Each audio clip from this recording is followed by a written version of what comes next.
Bonjour, un spécial Noël sans trêve des confiseurs. Aujourd'hui, ça sera politique et tradition.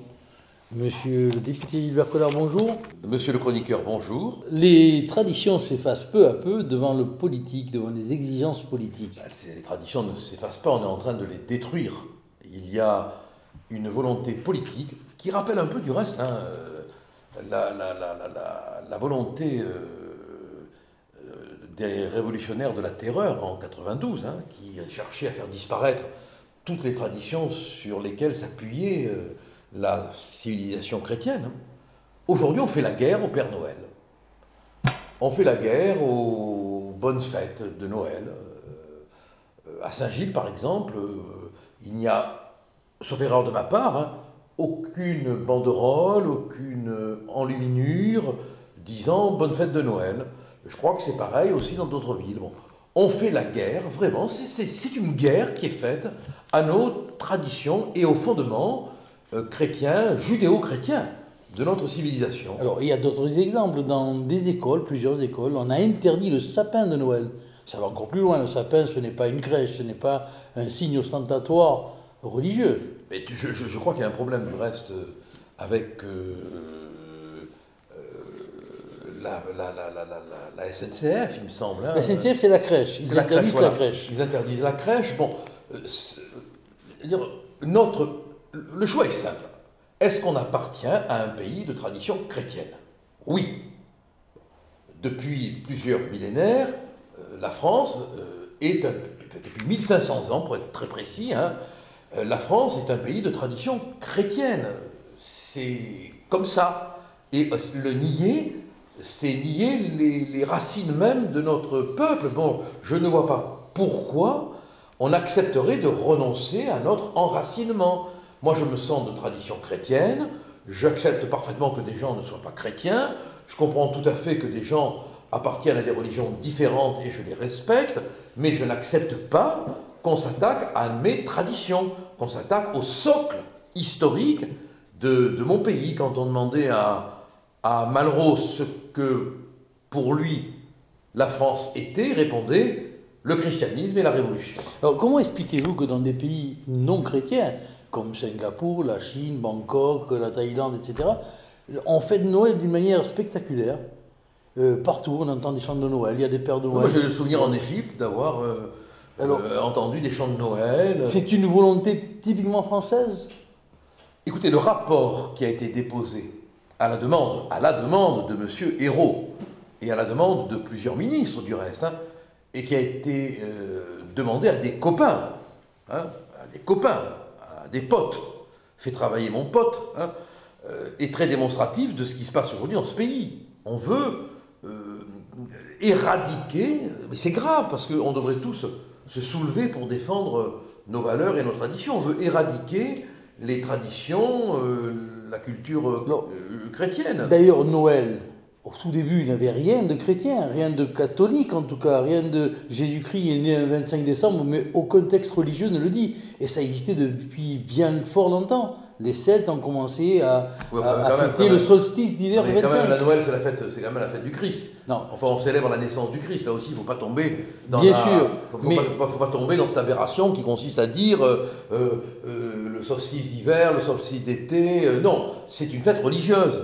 Alors, qui vient de tradition, on l'a laïcisé, et ça peut être très bien dans un certain sens, mais c'est d'abord et avant tout une fête chrétienne. Et je crois qu'on doit la considérer comme telle. Bien. Et pourtant, il y a des pays qui la considèrent comme une fête païenne qui vient de bien plus loin. Oui, on peut être d'accord. Donc il n'y a pas de raison de l'annuler. Non, mais je ne comprends pas pourquoi en France, on fait la guerre à cette fête au seul motif qu'elle sacralise la naissance du Christ.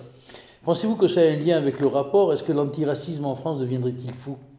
Ça, c'est Finkielkraut qui le dit.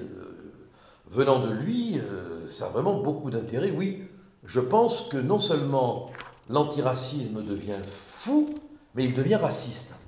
Ce qui est apparemment paradoxal. Parce que, à force d'instrumentaliser l'antiracisme, on finit par donner une espèce d'excitation à la parole raciste, alors qu'on devrait tout faire pour pacifier. Là, on est en train de créer du communautarisme, du multiculturalisme, on dit ça, comme Oui. ça. C'est Est-ce le que terme. l'antiracisme et la laïcité ne sont-ils pas en train de devenir une religion à part entière? Non, ça devient des instruments de combat idéologique.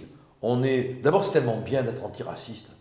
On se proclame antiraciste, ce qui n'empêche pas de l'être du reste, hein, mais on est bien, quoi. Quand on voit tous les animateurs de télé qui passent leur temps à dire qu'ils luttent contre le racisme, ben, c'est bien de lutter contre le racisme, mais c'est pas parce qu'on dit qu'on lutte contre le racisme qu'on est réellement un lutteur authentique, hein. Et je trouve qu'il y a une exploitation de l'antiracisme qui confine quelque part à la boutique, quoi, à la commercialisation. Ça devient plus un état qu'un fait d'être antiraciste.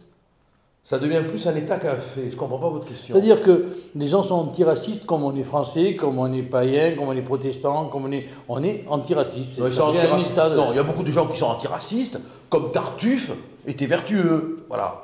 Ils sont antiracistes parce que ça permet d'être bien, ça permet d'avoir une bonne réputation, ça permet d'avoir un statut, alors qu'ils ne le sont pas forcément. Et des tas de gens que l'on qualifierait de racistes ne le sont peut-être pas. Il y a là toute une boutique, quoi, tout un commerce qui devient visible. C'est ce que veut dire Winkelkraut, à mon avis, quand il dit que l'antiracisme est devenu fou. Il perd toute sa valeur. Ben, hélas, parce que c'est bien de lutter contre le racisme. Alors que l'antiracisme est essentiel dans ce monde. Bon, d'accord là-dessus. Voilà. Donc il n'y a pas besoin d'en rajouter. Non. Alors, je vous trouve un peu mou là, qu'est-ce qui se passe là? Non, je ne suis pas mou, moi ça me rend colérique de savoir qu'en pleine fête de Noël... C'est la fin de l'année qui vous... Non, pas du tout. Moi lorsque je suis mou, ça veut dire que je suis en colère. Bon, d'accord. Okay. Ça veut dire que ces fêtes de Noël, au lieu de voir des décors, des musiques, on voit comme à Saint-Gilles dernièrement une échappée folle de jeunes dans la rue qui se tabassent à coups de batte de baseball. Il n'y a pas qu'à Saint-Gilles. Non, mais moi la délinquance, oui, Saint-Gilles, c'est pour ça que j'en parle. La délinquance est surprenante. Elle devient un peu irrationnelle. Elle fait peur. C'est vrai. Du reste, les rapports qui sont communiqués montrent que il y a une délinquance de plus en plus irrationnelle. Alors, il y a quand même des bonnes choses, hein, un peu partout dans la circonscription, dans le département. Il y a par exemple des crèches vivantes un peu partout. Oui. Que pensez-vous des crèches vivantes? Est-ce que vous mieux nous rappelez d'où elles viennent? C'est mieux que les crèches mortes. Bon, oui, c'est Saint François d'Assise qui a inventé la crèche, oui, bien sûr. Non, mais c'est bien que l'on ait ici ou là des crèches dites vivantes, parce que ça montre que nos traditions, quelque part, vivent. Mais les gens qui font vivre nos traditions ont du mérite, parce qu'ils ne sont pas aidés. Voilà. Et on doit rendre hommage à cette commune. Hein. Je crois qu'elle est de...